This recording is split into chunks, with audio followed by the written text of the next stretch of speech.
नमस्कार साथियों, smart scholars YouTube channel में आपका स्वागत है। आज हम लोग पश्चिमी विचारक अरस्तू के एक नए टॉपिक पर चर्चा करने वाले हैं। ऐसे विद्यार्थी जो आज ही इस चैनल से जुड़े हुए हैं, उनको हम ये जानकारी देना उचित समझते हैं कि प्लेटो से संबंधित कंप्लीट वीडियो पहले बन चुका है, उसे जाकर देख लें। अरस्तू से संबंधित ये चौथा वीडियो है। इसके पहले हमने अरस्तू का जीवन परिचय, अरस्तू का राज्य संबंधी विचार और अरस्तू का नागरिकता सिद्धांत पढ़ लिया है। उसे जाकर के देख लें ताकि आपकी बेहतर से बेहतर तैयारी हो सके। तो चलिए हम लोग अब स्टार्ट करते हैं आज के टॉपिक को कि अरस्तू का न्याय सिद्धांत क्या है।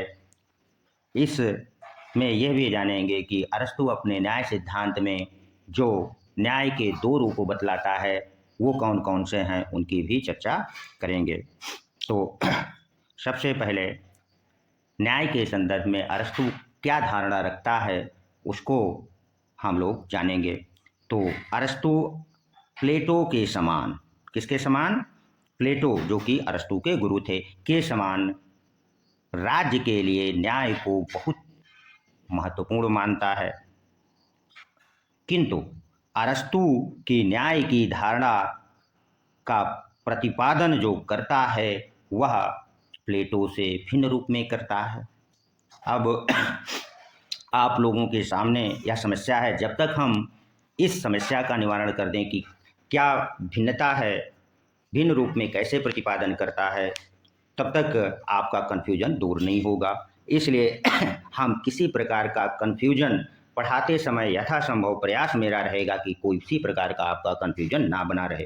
तो प्लेटो जो अपने न्याय सिद्धांत का प्रतिपादन करता है उसमें वह कहता है कि मानव अथवा प्रत्येक व्यक्ति में तीन गुण विद्यमान होते हैं। उसमें वो कहता है पहला गुण इंद्रिय तृष्णा, दूसरा शौर्य या साहस और तीसरा गुण बुद्धिमत्ता को बतलाता है।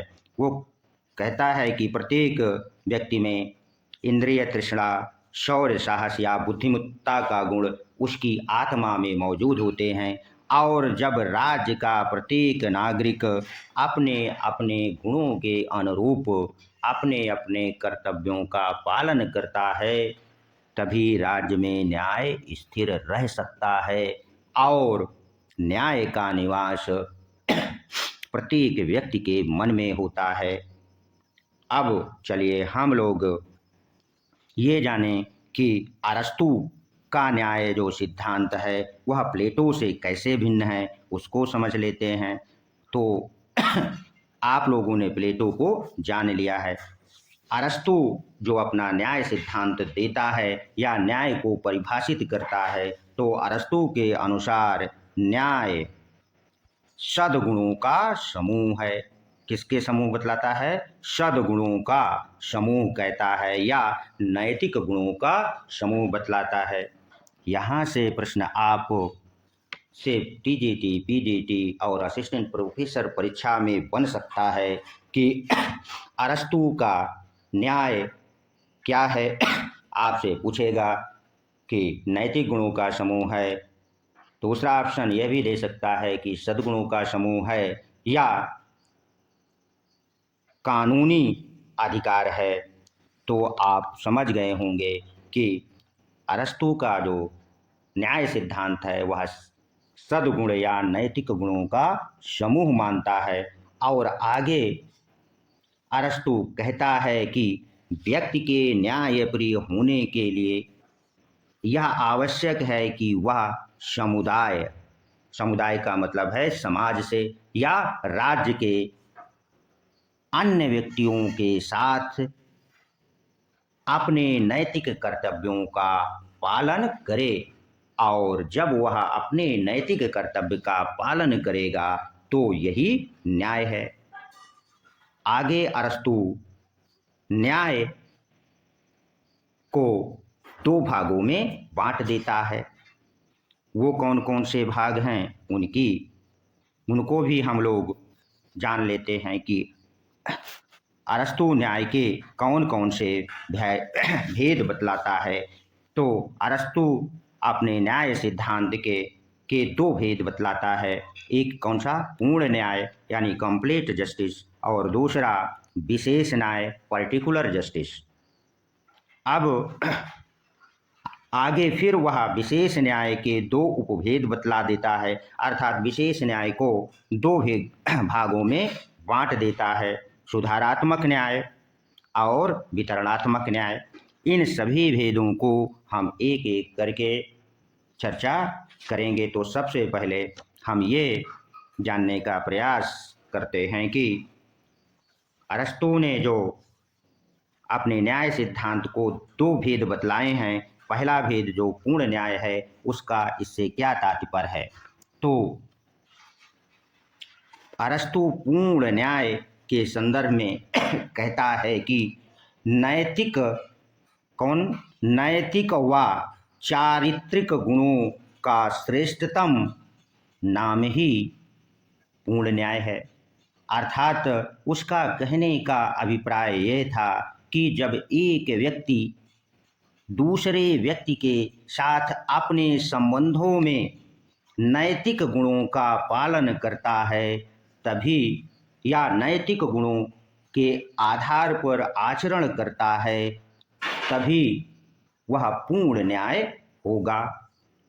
इस संदर्भ में अरस्तु का एक स्टेटमेंट देता है, उसको भी समझ लीजिए कि अरस्तु के अनुसार पूर्ण न्याय क्या है। अगर आप नोटबुक बना रहे हैं तो इस स्टेटमेंट को आप हेडलाइन कर लीजिएगा। अरस्तु के अनुसार पूर्ण न्याय कानूनों के अनुरूप आचरण करने में निहित है। अब चलिए हम लोग अरस्तु के विशेष न्याय से क्या अभिप्राय है उसको समझ लेते हैं। पार्टिकुलर जस्टिस क्या है? तो अरस्तु अपने विशेष न्याय के संदर्भ में ये कहता है कि सद्गुण या भलाई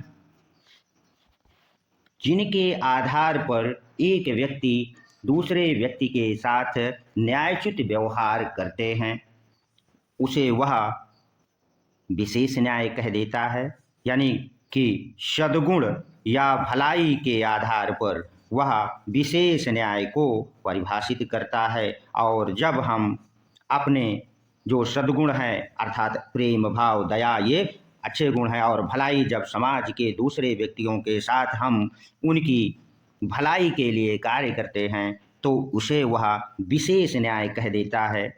और इस विशेष न्याय को वह आगे दो उपभेद में बांट भी देता है, पहला वितरणात्मक न्याय और दूसरा सुधारात्मक न्याय।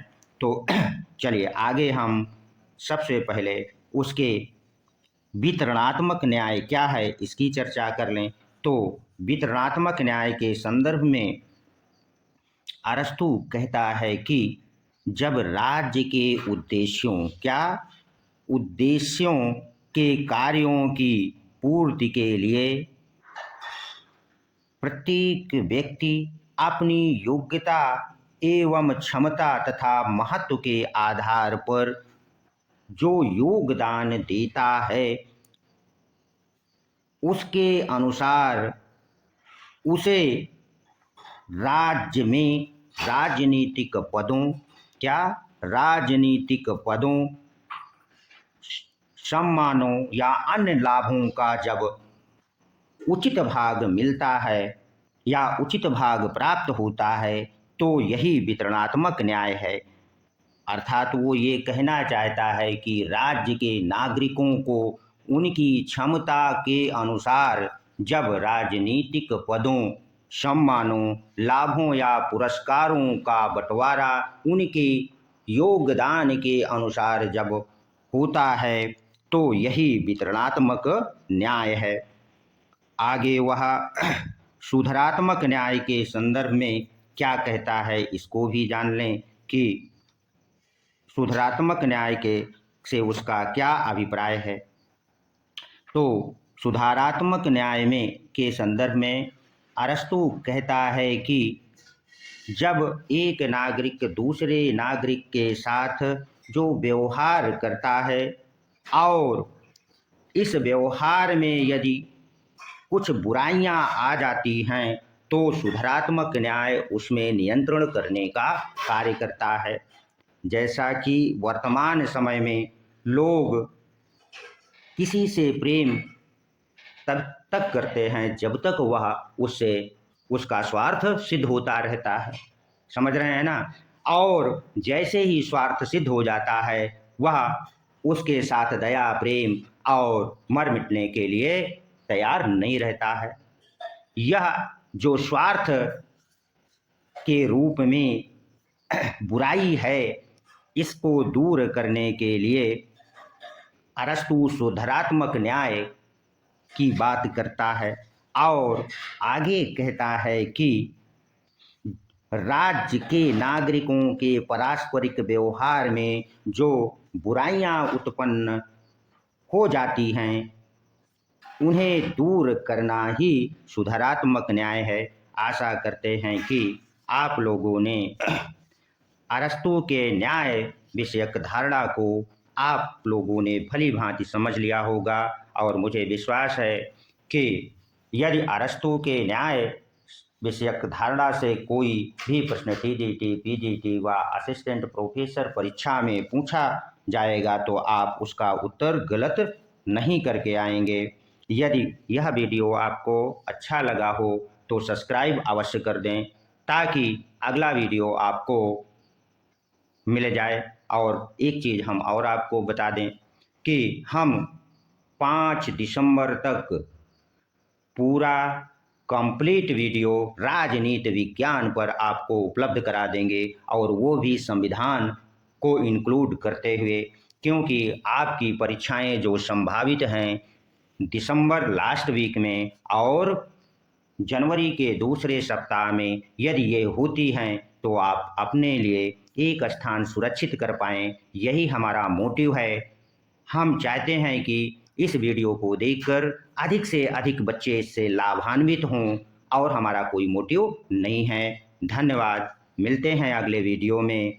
अगला हमारा टॉपिक होगा प्लेटो का जो न्याय विषयक धारणा है वो क्या है उसको हम लोग जानेंगे।